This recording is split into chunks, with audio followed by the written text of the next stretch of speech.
So good afternoon, everyone. My name is Ayushman Vishwanathan, and joining me at the Free Press Gym today is former Australian cricketer and two-time World Cup winner, Brad Hogg. Thank you so much, Brad, for joining me for this interaction. It's an absolute pleasure having you here. How are you doing? I'm going very well, mate. So I'm actually in the coast at the present moment. So I've just come back from the beach, and we're going to have a little bit of a chat about the Test match last night, I Of presume, course. and Yeah, also about what's moving forward. And we're going to talk about Australia versus the West Indies as well. God, we were good last night. yeah, absolutely. Yeah, that was one hell of a test match in Jamaica. It was, and I just can't believe how Mitchell Starc bowled last night. I think that's probably you can't get a better spell than that. It was perfect. Of Just the way course. that he swung the ball into the right-handers, hitting middle stump. It was just Yeah, online from ball one. I absolutely. think I It and I was. was saying it in a vlog today that if he was bowling to India or England, their top order, I think he would have got 3 or 4 wickets in the same amount of overs as well. He was just on song. It was unbelievable how much he was moving the ball and bringing it back from outside off stump, hitting middle. It was just perfect bowling. It would have been very difficult to face. Yeah, absolutely. Yeah. It was one hell of a bowling spell from him and Scott Bowling, of course. Yeah, yeah. Oh, Boland getting that hat trick, it was sensational. It was absolutely brilliant. He just keeps it nice and simple, very Glenn McGrath-like. Absolutely. Yeah. Doesn't try and do too Yeah. much. The other thing is too, I think if we're going to have one more last comment with Australia, it's Cameron Green batting three. Yeah. Labuschagne has been there for a long period of time, hasn't had that success. Everyone was complaining that Green hasn't got the technique. They were trying conditions over there. He faced more balls than any other batter, and he was the third highest scorer also in that particular series. So, yep, you might not have the best technique, but he was effective using his height. So watch out for that space. I think Cameron Green will bat three for a little bit longer for Australia moving forward. If we speak of the test match between India and England, in the recent years, Lords has produced one of the most controversial and memorable moments. In 2021, there was Virat Kohli's speech of unleashing 60 years of hell. In 2023, Alex Carey affected what was considered to be a contentious stumping of Johnny Bairstow. James Yep, Anderson played his final test at Lords, and South Africa created their yep. own piece of history by winning the World Test Championship final this year. And now the gripping test match between India and England added to that folklore.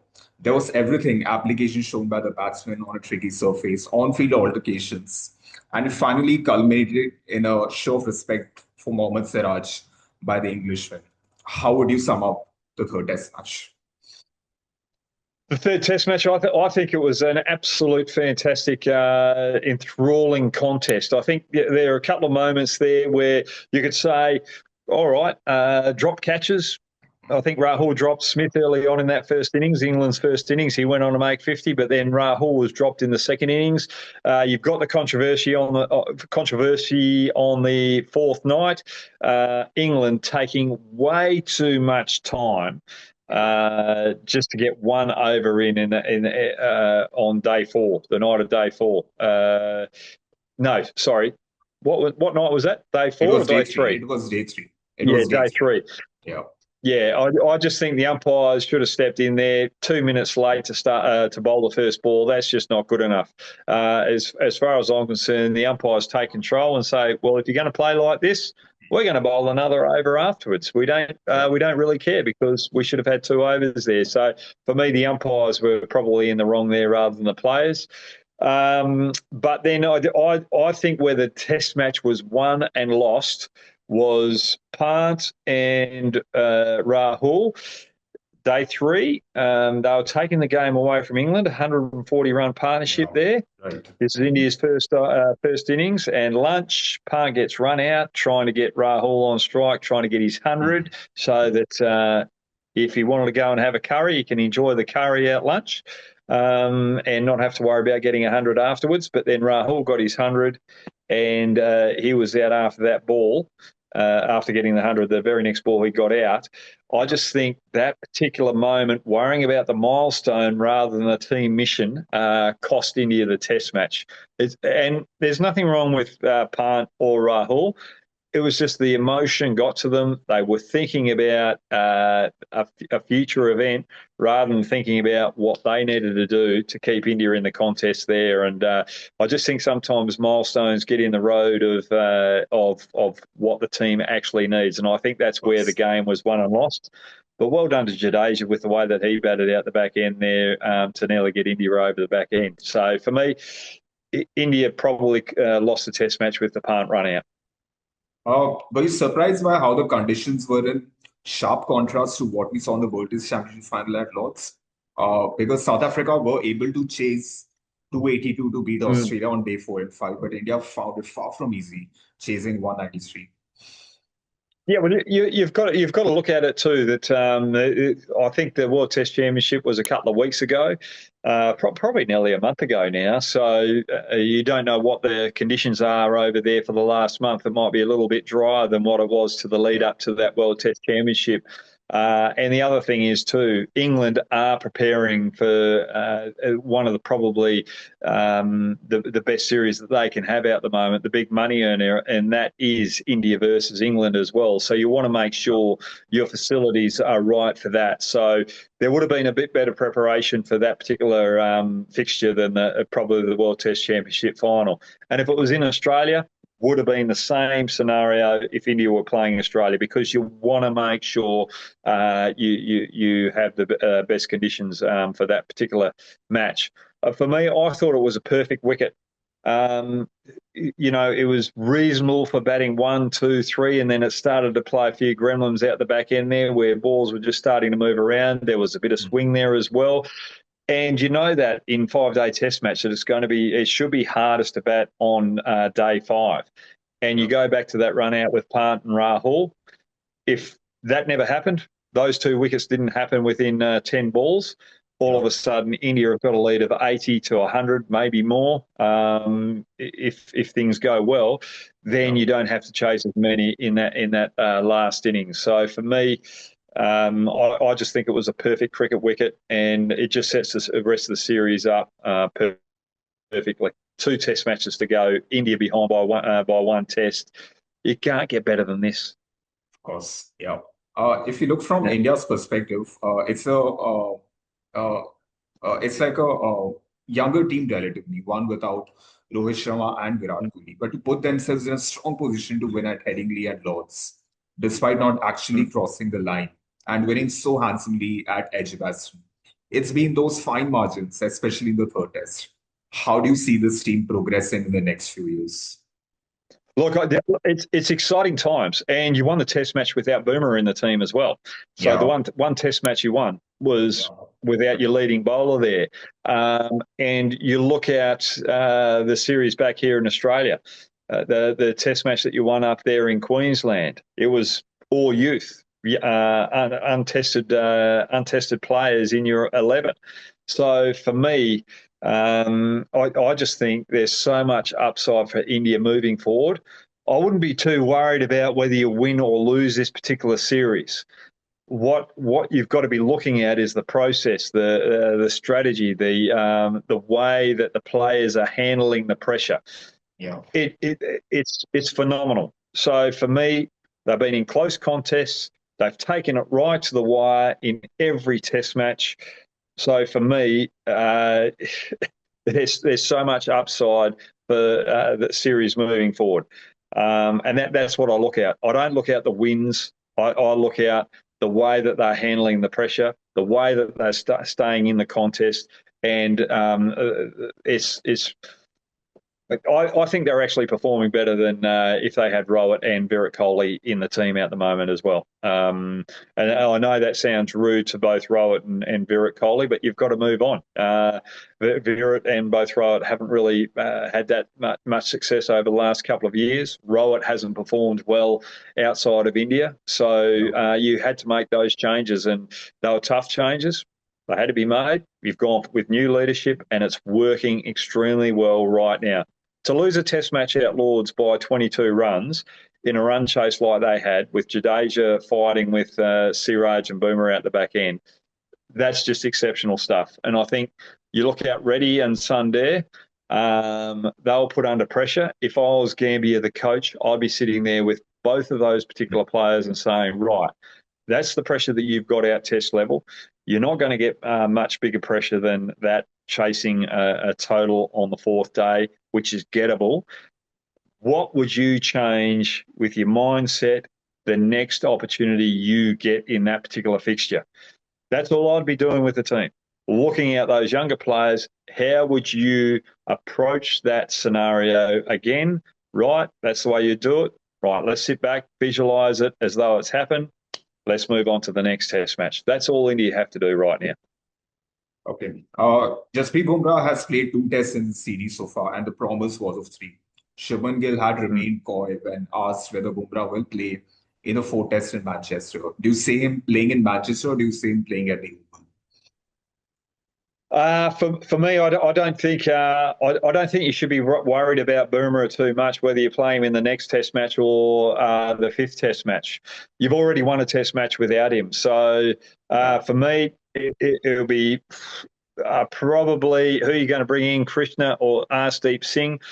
I think you're going to have to go with Arshdeep Singh. I think the only worry that India will be having at the present moment is Akashdeep probably didn't bowl as well as I'd like in that in that third Test match. But I think you still got to go with him and Siraj as well as Arshdeep Singh. And I think you over focus on one particular player, it can disrupt the rest of the team if you overdo it. So for me, you've made the decision. He's going to play 3 Test matches. If he's going to play one a break, then the next one's the next Test match. He's got to have a break and play the 5th Test match. Simple as that. Okay. From the batting standpoint, do you see Sai Sudarshan coming in place of Karun Nair to bat in number 3 in Manchester? Because we've seen that Karun Nair hasn't been able to convert his starts. Does Sai Sudarshan deserves an opportunity? For me, I'd probably look. It's one of those decisions where you're going to sit there and go, right, where do we want this team in the future? Yes, we want to win this particular Test series, but we've gone down that youth policy. Karun Nair is batting out 3 at the present moment. Do we give him another opportunity, or do we give Satarasan another opportunity? It's a tough one. For me, I think you've got to go with Nair again. If he fails the next one, India lose the next Test match, then you bring Satarasan in and you just say, right, we're going to stick with Satarasan for a couple of Test matches or for a period of time, and give him that opportunity to cement his place there. I think you've got to go with Nair one more go, just to be fair on him and fair on the team as well. You don't want to make too many changes in your batting order. You don't want to be chopping and changing that top order. But once you make that break from Nair, you can't go back there again. So if he's dropped here, I can't see him playing for India again. Okay. It might be too quick to judge given the series Shubman Gill has had. But do you feel Gill didn't quite look in his element at Lords after producing scores of 16 and 6? Oh, look, it's very hard to judge on one performance, and it's very easy. It's very easy to say, oh right, well,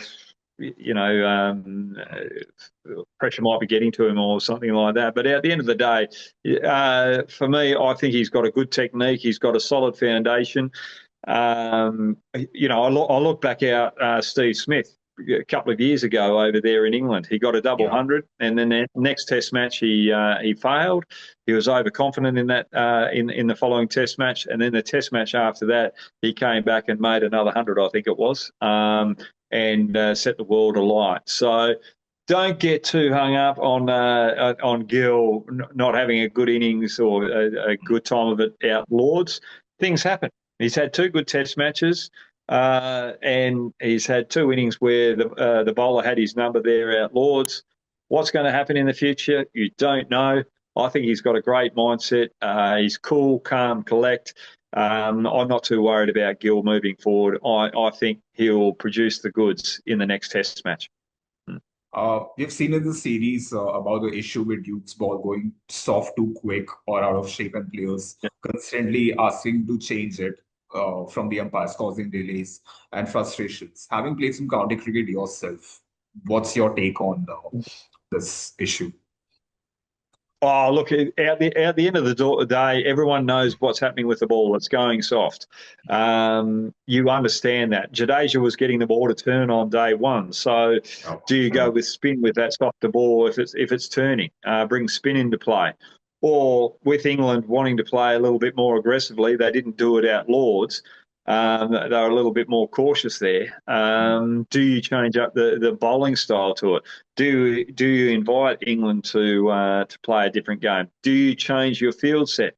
England do it quite well. They change their game plan. They go with the short ball stuff when it's a bit softer, and change the setting of the yeah, field as well. So I think you've got to mix and match there. I don't think you can complain about softer balls because it's the same for both teams, and that's where you really need someone like Rahul, the way he's batting up the top of the order, to make yeah, sure you get through that new ball. And when you actually look at it, the way that Jaswal batted out Lords, I think Jaswal's probably the big concern. He looked uncomfortable against Archer, especially that second innings shot. It's a poor shot in the second innings, wasn't it, early on that he got out to Archer there. I just think that's a bit of a concern there. So I wouldn't be looking at Naya as such because Naya's got a very good technique.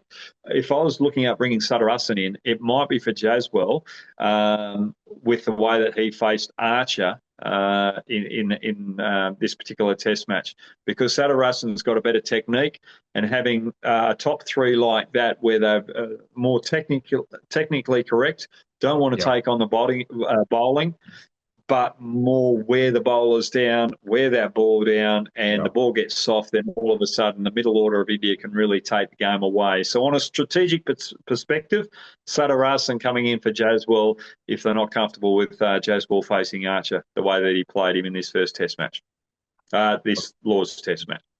Yeah, of course. Ben Stokes, he obviously delivered a lion-hearted bowling performance to drive England to victory along with Jofra Archer. But does it mask England's top order failures, especially Zach Crawley, who's heavily under the scanner? Um, are we talking about Crawley? Crawley's batting. Look, he's been looked after quite a lot by England, England selectors out this stage. Yeah, Um, I just think he's got a lot of talent, but he gets out the same way all the time. And to get out to ready the way that he does as well, he's opening the face and getting caught out behind point, yeah, driving the ball. It just shows that his technique's not as solid as they probably think. The way that you play the swinging ball, you should be trying to hit through the covers, mid off and the cover region. You're giving it the full face of the bat, especially against that new ball when it's swinging early. So I think he's got a technical flaw there. Do they continue with him? That will be the big question. Who are you going to bring in as an opener? I don't know whether England want to change that top order. They like that aggression from Crawley and Duckett, and I don't think they'll change it up the top there. I think Ben Stokes. I think you're alluding there too because he just cut out with it. Batting down the lower order, he's got to find a bit of form there. Yes, you want the all-rounder there, but you'd prefer Ben Stokes to be making more runs than picking up wickets. So and bowling the overs that Ben Stokes bowling. So I think they've got a couple of headaches there, England, and India will be hoping that they don't change that opening combination and hoping that they don't bring someone else in the middle order to help Ben Stokes out. okay. England, they obviously have one eye on the Ashes. Lords as a Mm. surface was somewhat close to what England might find in Australia. There was seam, there was swing, there was a bit of bounce as well. We still don't know what surfaces will be dished out at the Oval and Manchester in the next two matches. But like, do you feel England have to make more surfaces like the Lords to stand a chance of winning in Australia? Yeah, so I just think when people talk about the Ashes moving forward, Yeah. for me, England won't be thinking about the Ashes. Okay. The Ashes is in 6 months' time. So why would you be thinking about that right now? You've got a series against India. India, are really starting to take the world alight in all three formats. So and it's the best it's the best team to have in your country. So you want to be making the most of that particular Yeah. opportunity, both as a player, but also on a financial sense, because I think the India tour is probably, and the Australian tour for England are probably the most financial that you can get. So you want to make the most of those prizes. And it goes back to Pant and Rahul losing their 2 wickets in that first innings, trying to get Rahul's 100. Yeah. They took the focus off what is the bigger picture. So for England to think about the Ashes, it's a bit like Pant and Rahul focusing on Rahul's 100, trying to get the 100 before Yeah. lunch. Yeah. You can't be looking forward. You've got to look out what's happening now. You don't know what's going to happen tomorrow. So for me, you shouldn't be thinking about the Ashes. And I'm more excited what's going to happen in the next two Test matches between England and India. I think it's just exciting, enthralling cricket, close cricket. I'm loving the ebbs and flows throughout the whole series. And I'm loving the youngsters standing up in both teams. I just think it's exceptional. I just think it's outstanding cricket, and I think we've got to be grateful for what we're getting on the television out at the moment. The entertainment is absolutely enthralling. As you mentioned at the start, in another part of the world in Jamaica, Mitchell Starc created havoc. Scott Boland took a hat trick to consign West Indies to a 3-0 series defeat. But given Australia's top order struggles, do you expect changes moving forward? Especially, I yeah, think, yeah, I think there'd probably only be one change, maybe. Well, depends on. I think there will only be one change. I think they'll give Khawaja the opportunity to continue opening the batting in the Ashes if he wants to do it. I think he wants to yeah, play in the Ashes series, and I think that might be his final series. Do you stick with Constas? I would actually stick with Constas, give him another opportunity over here in Australia. For the simple fact is that it was testing conditions over there in the West Indies. There was, I think, the highest average was 37. The next best was 32, and the next best after that was 30. So, batsmen really had a tough time over there. So, don't take too much of it. I think, you've given Constance a go, give him more of a go with Khawaja and stick with Green out three. And then you want to make sure that middle order stays solid, stays experienced while you're trying to groom a new top three. And hopefully Smith, Head, Carey stay around for another 2 or 3 years.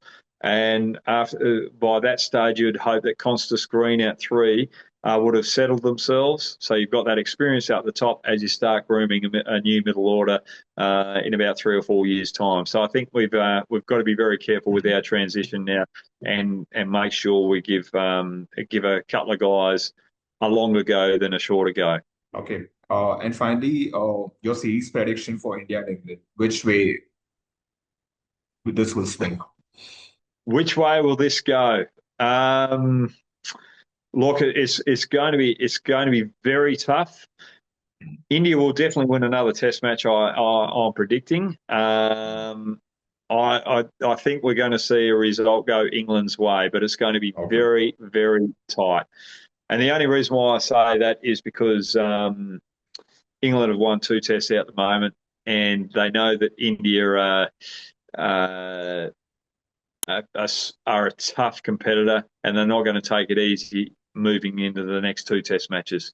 It's game on. So I think England just have got enough with Archer in that lineup to turn things around. The only thing with England is I think India have got to attack Basher a little bit more and try and get Ben Stokes not to bowl him as much, and get Ben Stokes to use his fast bowlers a little more than he wants to. That's probably the only thing that is the big worry for England. Okay. So thank you, Brad. It was a pleasure, us, speaking to you. And I hope we just get to do this again in the future. Thanks very much, mate. And sorry about that light above. Oh, that's completely fine. That's completely fine. Yeah, yeah. Yeah. Thank No you. drama, mate. Have a great day. Cheers, mate. Yeah, you Thank too. you. Yeah, you too. Thank you.